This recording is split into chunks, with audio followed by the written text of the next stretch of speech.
कश्मीर संभाग के श्रीनगर में शनिवार को आतंकियों ने सुरक्षा बलों पर ग्रेनेड हमला किया। हमले में एक सीआरपीएफ जवान सहित 2 लोगों के घायल होने की सूचना है। यह लगातार तीसरे दिन आतंकियों का चौथा हमला है। समाचार एजेंसी एएनआई के मुताबिक हमला अली जान रोड, ईदगाह पर हुआ है।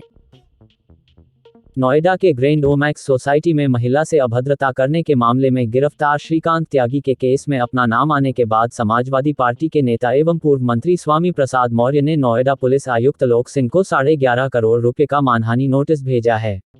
उन्होंने शनिवार को ट्वीट करते हुए लिखा, पुलिस कमिश्नर गौतम बुद्ध नगर ने विधानसभा पास को लेकर श्रीकांत त्यागी प्रकरण में बिना जांच पड़ताल किए गैर जिम्मेदाराना हरकत कर प्रेस के माध्यम से पूरे देश में मेरी छवि, प्रतिष्ठा एवं लोकप्रियता को धूमिल करने का प्रयास किया।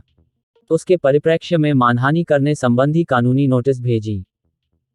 आलमबाग इलाके में रहने वाले भारतीय किसान मोर्चा के नेता देवेंद्र तिवारी के घर के बाहर बृहस्पतिवार रात में एक बैग पड़ा मिला। बैग में एक पत्र मिला है जिसमें उनके साथ मुख्यमंत्री योगी आदित्यनाथ को जान से मारने की धमकी दी गई है। देवेंद्र की तहरीर पर आलमबाग पुलिस ने मुकदमा दर्ज कर मामले जांच शुरू कर दी है। पूर्वी लद्दाख सीमा पर चीन की हरकतों पर भारत की आपत्ति के बाद ड्रैगन ने सफाई दी है। दरअसल, लाइन ऑफ एक्चुअल कंट्रोल के पास सैन्य और हवाई गतिविधियों की रिपोर्ट पर विदेश मंत्रालय ने इस पर नाराजगी जताई थी। इस पर भारत में चीनी राजदूत सन वेईडोंग ने कहा कि चीन भारत और चीन के बीच हस्ताक्षरित समझौतों के अनुसार सीमा पर सभी गतिविधियों का संचालन करता है। चीनी शोधपोत युआन वांग 5 को श्रीलंका सरकार ने हम्बनटोटा बंदरगाह पर आने की अनुमति दे दी है। श्रीलंका के बंदरगाह मास्टर निर्मल पी सिल्वा ने अब कहा है कि उन्हें 16 से 22 अगस्त तक हम्बनटोटा में जहाज को बुलाने के लिए विदेश मंत्रालय की मंजूरी मिल गई है। भारत सरकार ने इस उच्च तकनीकी से लैस शोधपोत को लेकर चिंता व्यक्त की थी कि जहाज भारत के खिलाफ जासूसी कर सकता है। इसे लेकर भारत ने कोलंबो में शिकायत भी दर्ज कराई थी। अधिकारियों ने कहा कि द्वीप राष्ट्र की सरकार ने पड़ोसी भारत की चिंताओं के बाद भी चीनी शोधपोत को द्वीप पर जाने की अनुमति दी।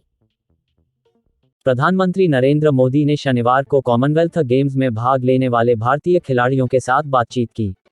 इस अवसर पर केंद्रीय खेल मंत्री अनुराग ठाकुर और खेल राज्य मंत्री निशित प्रामाणिक भी उपस्थित थे। खिलाड़ियों से बातचीत करते हुए पीएम मोदी ने कहा कि आप वहां खेलते थे और हम सभी यहां अलार्म लगाकर सोते थे कि आपके प्रदर्शन का अपडेट ले सकें। 2022 के राष्ट्रमंडल खेलों के भारतीय दल के साथ अपने आधिकारिक निवास पर बातचीत करते हुए प्रधानमंत्री नरेंद्र मोदी ने कहा, आप सभी तो वहां मुकाबला कर रहे थे, लेकिन यहां करोड़ों भारतीय रात भर जाग रहे थे। देर रात तक आपके हर एक क्षण, हर मूव पर देशवासियों की नजर थी। बहुत से लोग अलार्म लगाकर सोते थे कि आपके प्रदर्शन का अपडेट लेंगे। न्यूज एजेंसी एएनआई ने सरकारी सूत्रों के हवाले से बताया है कि जम्मू कश्मीर सरकार ने आतंकी बिट्टा कराटे की पत्नी समेत 4 सरकारी कर्मचारियों को बर्खास्त कर दिया है। बता दें कि बिट्टा कराटे आतंकी आरोपों के अलावा कश्मीरी पंडितों की हत्या के मामले में आरोपी हैं। सरकारी सूत्रों का कहना है कि आतंकी संबंधों के कारण चारों को सेवाओं से बर्खास्त कर दिया गया है। अपनी कॉमेडी से लोगों को हंसाने वाले मशहूर कॉमेडियन राजू श्रीवास्तव को बीते दिनों हार्ट अटैक आया था और वह दिल्ली के एम्स अस्पताल में भर्ती हैं। वह अभी भी वेंटिलेटर पर हैं। राजू श्रीवास्तव के परिवार सदस्य, दोस्त, करीबी और उनके तमाम फैंस उनके जल्द ठीक होने की दुआ कर रहे हैं। इसी बीच सोशल मीडिया पर राजू श्रीवास्तव के निधन की अफवाहें उड़ने लगीं। यहां तक कि लोगों ने उन्हें सोशल मीडिया पोस्ट के जरिए श्रद्धांजलि भी देना शुरू कर दिया।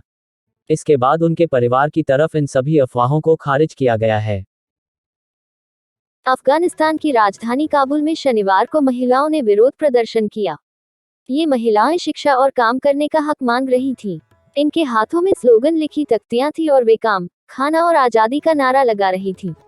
इन्होंने काबुल में एजुकेशन मिनिस्ट्री की बिल्डिंग के सामने मार्च किया। महिलाओं के प्रदर्शन को रोकने के लिए तालिबानी लड़ाकों ने हवाई फायरिंग की। महिलाएं जब नहीं रुकी तो उनके साथ मारपीट भी हुई। यह प्रदर्शन तालिबान की सत्ता में वापसी की सालगिरह पूरी होने के कुछ दिन पहले ही किया गया। बता दें कि तालिबान पिछले साल 15 अगस्त को अफगानिस्तान की सत्ता पर काबिज हुआ था। यूरोपीय देश मोंटेनेग्रो के सेटिनजे शहर में गोलीबारी हुई।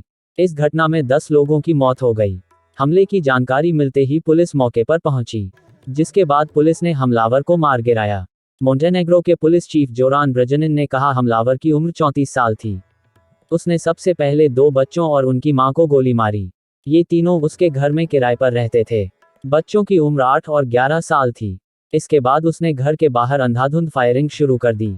इस दौरान 7 लोगों को गोली लगी और उनकी मौत हो गई। लंदन से कुवैत जा रही महिला ने 2 अगस्त को विमान में एक बच्चे को जन्म दिया। उस समय फ्लाइट 35,000 की ऊंचाई पर थी। डिलीवरी पैसेंजर्स में मौजूद दंपति नज ने कराई। नज और महिला दोनों का नाम शेरिल है। ब्रिटेन के स्टॉक-ऑन-ट्रेंट में रहने वाले दंपति शेरिल और रूएल पास्कुआ लंदन से कुवैत और फिर वहां से फिलीपींस जा रहे थे। दंपति ब्रिटेन के एनजी हेल्थ केयर में नज हैं। हिमाचल में सामूहिक व जबरन मतांतरण करवाने पर 1.50 लाख रुपए का जुर्माना और 10 साल कठोर कारावास होगा। मतांतरण की घटनाओं को रोकने के लिए सरकार ने हिमाचल प्रदेश धार्मिक स्वतंत्रता कानून 2019 को और कड़ा कर दिया।